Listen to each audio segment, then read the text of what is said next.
Xiaomi Mi di tahun 2020, sekarang harganya udah lumayan turun jadi cuma 4 jutaan.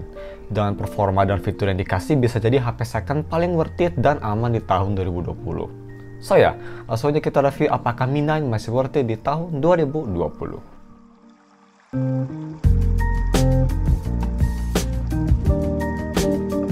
Halo guys, nama gue Steff dari Steff, dan mari kita langsung aja review si Xiaomi Mi di tahun 2020. Seperti biasa, mari kita bahas dulu si harga dan speknya. Jadi untuk harganya sekarang udah lumayan turun, barang secondnya di harga 4,7 juta, yang punya RAM sebesar 6GB dan internal storage sebesar 128GB. Tapi ini bisa lebih murah sekitar 200 ribuan kalau misal kalian mau ngambil yang storage-nya hanya 64GB. Tapi personal gue nggak rekomen karena dia itu nggak support micro SD. Cuma at least dia udah support dual SIM. Dan seperti biasa kalau kalian beli HP ini gue bakal taruh linknya di deskripsi. Oke, untuk harga segitu kalian dapat spek, pakai chipset flagship juga ya masihnya.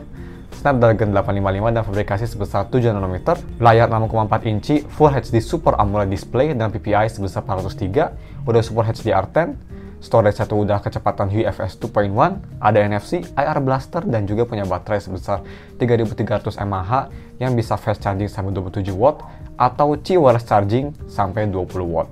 Next, untuk desain dan displaynya, ini tuh build-nya masih kerasa super premium banget, even di tahun 2020 sekalipun. Frame-nya dia masih terbuat dari metal yang pastinya, dan bodi belakangnya sama kayak bodi depan atau kaca depan udah terbuat dari kaca yang udah dibalut oleh Corning Gorilla Glass 5. Ketebalannya juga ini menurut gue udah sangat tipis karena baterainya yang cuma 3300 mAh aja.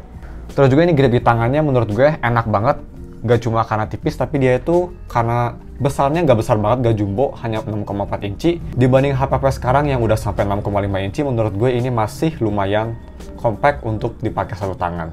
Masih bisa lah, walau nggak sekompak kayak iPhone SE atau iPhone 11 Pro, tapi masih lumayan nyaman untuk satu tangan. Dan untuk fingerprintnya ini udah pakai optical fingerprint, in-display yang pastinya. Dan walaupun kecepatan ini nggak secepat tradisional fingerprint, tapi overall udah cukup cepat untuk HP flagship dan yang pastinya akurat dan reliable. Mi 9 juga ada LED notifikasi yang berwarna putih, cuma single color, yang posisinya tuh di sebelah kanan selfie kamera. Terus mari kita tes si NFC-nya. Dia tuh NFC-nya ada yang pastinya kalian bisa nyalain via setting atau via control panel. Di sini NFC-nya udah nyala dan dia itu darah NFC-nya sekitar kamera. Jadi kalian tinggal bawa kartu GTO atau kartu yang bisa NFC, scan di daerah kamera, dia langsung nge-scan dan langsung bisa kedetek berapa saldonya. Jadi ya, ini NFC-nya juga nggak ada masalah, sangat cepat dan responsif. Very nice. Dan untuk si kualitas layarnya sendiri, ini walaupun belum 90Hz, masih 60Hz, tapi sudah flagship banget yang pastinya. Punya detail yang super sharp, dengan warna yang vibrant dan viewing angle yang menurut gue excellent banget. Kalau misalnya mau dibandingin sama Xiaomi Mi 8, gue bisa bilang lebih bagus di Mi 9 daripada di Mi 8 yang pastinya. Overall, dibanding sama Mi 8 tuh, si warnanya kerasa lebih hidup, lebih pop out, sama lebih terang aja menurut gue dibanding Xiaomi Mi 8. Untuk si full brightness-nya ini bisa cukup terang, dan untuk pemakaian di bawah sinar matahari atau outdoor, ini masih kelihatan dan usable banget. Tapi memang kalau misalnya dibandingin sama HP kayak Galaxy S10 atau S9, masih lebih kelihatan di HP tersebut. Itu wajar sih karena S10 dulu harganya emang lebih mahal dan dia itu peak brightness-nya bisa sampai kalau nggak salah sekitar 900-1000 nits. Dan untuk si touch delay-nya, overall gue tes untuk ngetik keyboard atau scrolling aplikasi dengan cepat, gue nggak ngerasa sama sekali touch delay. Overall sangat responsif dan juga enak banget dipakai untuk ngetik keyboard. Cuma memang untuk si vibration motornya, walaupun ini HP flagship, tapi menurut gue sedikit underwhelming. Gak sebagus kayak LG V30 atau Galaxy S8 yang harganya jauh lebih murah sama generasi sebelumnya. Kerasa ini tuh tipe-tipe vibration motor yang kedengeran kayak vibration bukan kerasa. Jadi lebih kedengeran suaranya daripada feelingnya tuh.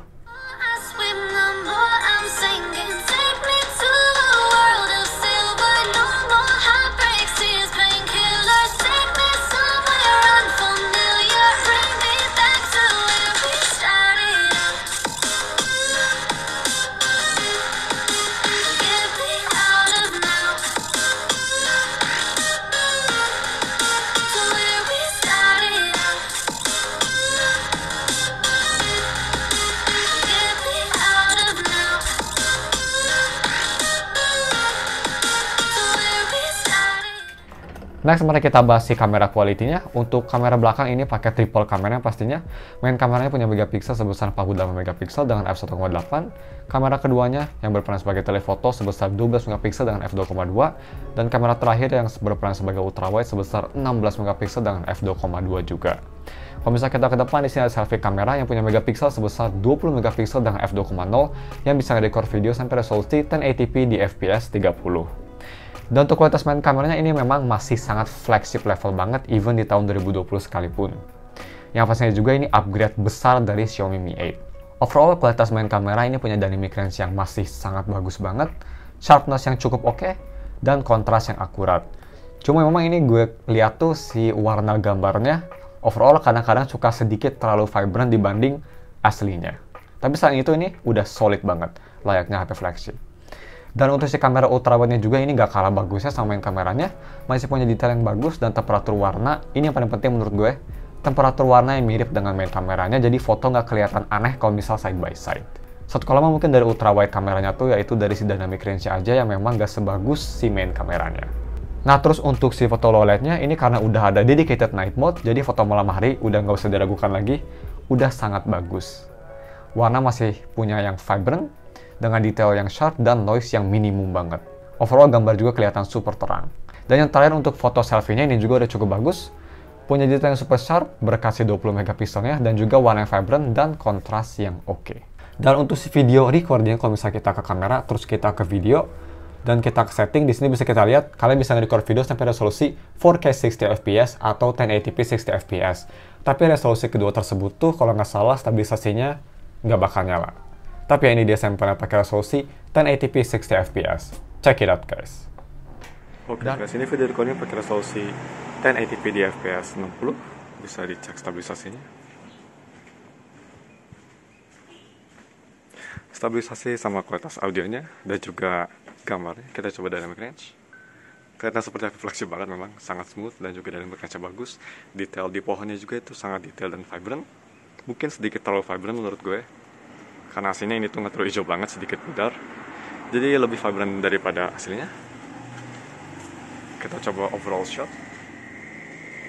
Ya, dynamic-nya sangat bagus. Dan ya, kalian bisa komen di bawah gimana stabilisasi sama kualitas audionya. Dan untuk si gaming performance-nya, dia itu pakai Snapdragon 855 dan fabrikasi sebesar 7 nanometer. Dan untuk si Antutu benchmark-nya ini cukup besar juga di sekitar 440.000 dengan CPU score yang mirip dengan 845 sekitar 137.000, cuma sedikit lebih bagus, tapi ini GPU score-nya jauh lebih baik dibanding 845 di sekitar 172.000. Yang artinya apa? Ini yang artinya flagship spec. Ya memang menurut gue Snapdragon 855 tuh di tahun 2020 sekalipun masih kerasa sangat flagship banget. Gak kayak kakaknya si Snapdragon 845 yang di tahun 2020 mulai kerasa sedikit lemot dibanding adik-adiknya kayak 855 atau 865. Jadi ya, untuk main game berat apapun di Play Store kayak PUBG, itu masih bisa di settingan tinggi dengan frame rate yang super stabil, responsif, dan HP-nya juga gak gampang panas. Tapi ini gue mau buat kategori game baru yaitu game ekstrim. Jadi ada game baru aja keluar, ini game ekstrim banget, namanya Genshin Impact. Dan memang saat gue tes di Snapdragon 855, ini tuh chipsetnya benar-benar struggle banget untuk main game tersebut. Gue tes di settingan mix medium high dengan frame rate di setting 60 fps. Overall pas pertama main tuh sebenarnya masih kerasa cukup smooth 60 fps dan minimum banget sih stutteringnya, hampir nggak ada lag. Tapi setelah gue coba main lebih dari 30 menit, HP mulai kerasa panas banget dan chipsetnya tuh jadi thermal throttling. Thermal throttling tuh jadi si performance-nya menurun, yang ngebikin si gameplaynya jadi suka stutter dan FPS turun jauh dari 60 fps jadi cuma sekitar 30 sampai maksimal 40 fps. Ya, Genshin Impact memang menurut gue game yang bener-bener ahead of its time banget. Chipset HP emang belum siap untuk Genshin Impact menurut gue. Bahkan iPhone 11 Pro gue aja, kalau main game tersebut lebih dari 1 jam, bakal kerasa kayak setrika dan FPS-nya bakal drop. Dan untuk main game rhythm kayak Bandori, Xiaomi Mi 9 bisa ngejalanin dengan super smooth dan yang pastinya tanpa touch delay ataupun audio delay. Mau main pakai speaker atau colok headphone pakai adaptor, di difficulty tinggi sekalipun, overall Mi 9 masih kerasa mantep banget untuk main game berat ataupun rhythm. Berkat chipsetnya masih powerful dan layarnya yang walaupun hanya 60Hz, tapi sudah cukup responsif. Dan selanjutnya mari kita lihat si UI experience-nya.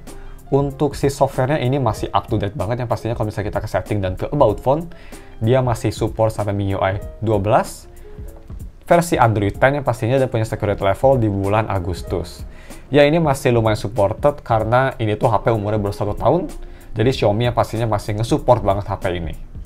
Dan yang pastinya ini pemakaian sehari-hari masih sangat smooth dan snappy seperti HP flagship zaman now sekalipun.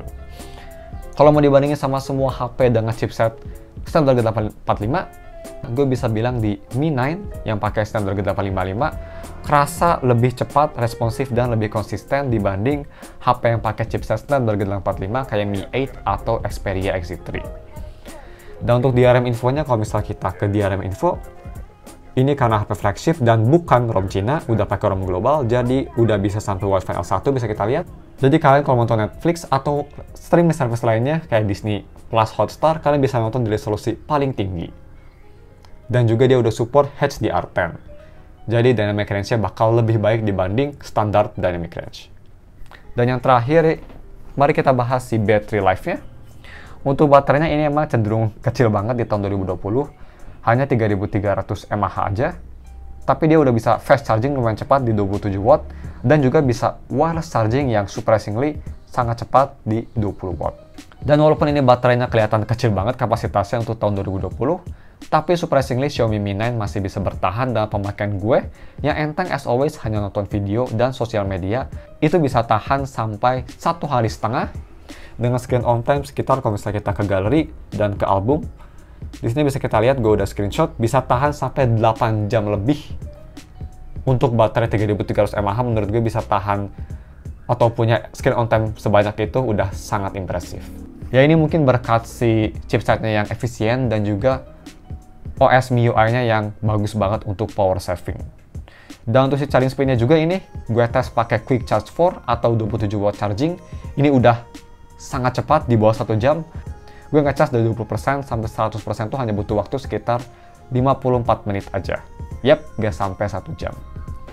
Tapi ya cuma segitu aja videonya dan langsung aja kita ke si konklusinya. Untuk konklusinya menurut gue, Xiaomi Mi 9 di tahun 2020, harga secondnya yang sekarang hanya di sekitar 4 jutaan bisa jadi sangat worth it dibanding HP baru atau HP second yang harganya sama sekalipun. Kenapa? Karena Xiaomi Mi 9 itu punya build dan desain yang masih kelihatan premium banget. Gue suka banget. Kualitas layar yang sangat bagus. Kualitas kamera yang masih flagship level. Bisa bersaing bahkan sama Poco F2 Pro sekalipun. Dan juga punya gaming performance yang masih sangat capable even di tahun 2020. Asalkan kalian gak main Genshin Impact. Dan kalau mau dibandingin sama HP baru kayak Galaxy A71 misal, yang harganya malahan sedikit lebih mahal, di harga 5 jutaan, gue bisa bilang, kalau misalnya kalian gak peduli atau gak apa-apa sama HP second, Xiaomi Mi 9 bisa jadi pilihan yang jauh lebih baik dibanding Galaxy A71. Tapi ya, overall gue super rekomend banget Mi 9 di harga 4 jutaan, dan kalau misalnya kalian ingin beli, gue bakal taruh linknya di deskripsi. Oke deh guys, mungkin cuma segitu aja videonya. Mau kalau misalnya ada kesalahan atau ada video yang kelewat, jangan lupa like dan subs. Thanks for watching, we'll see you in another video. Bye!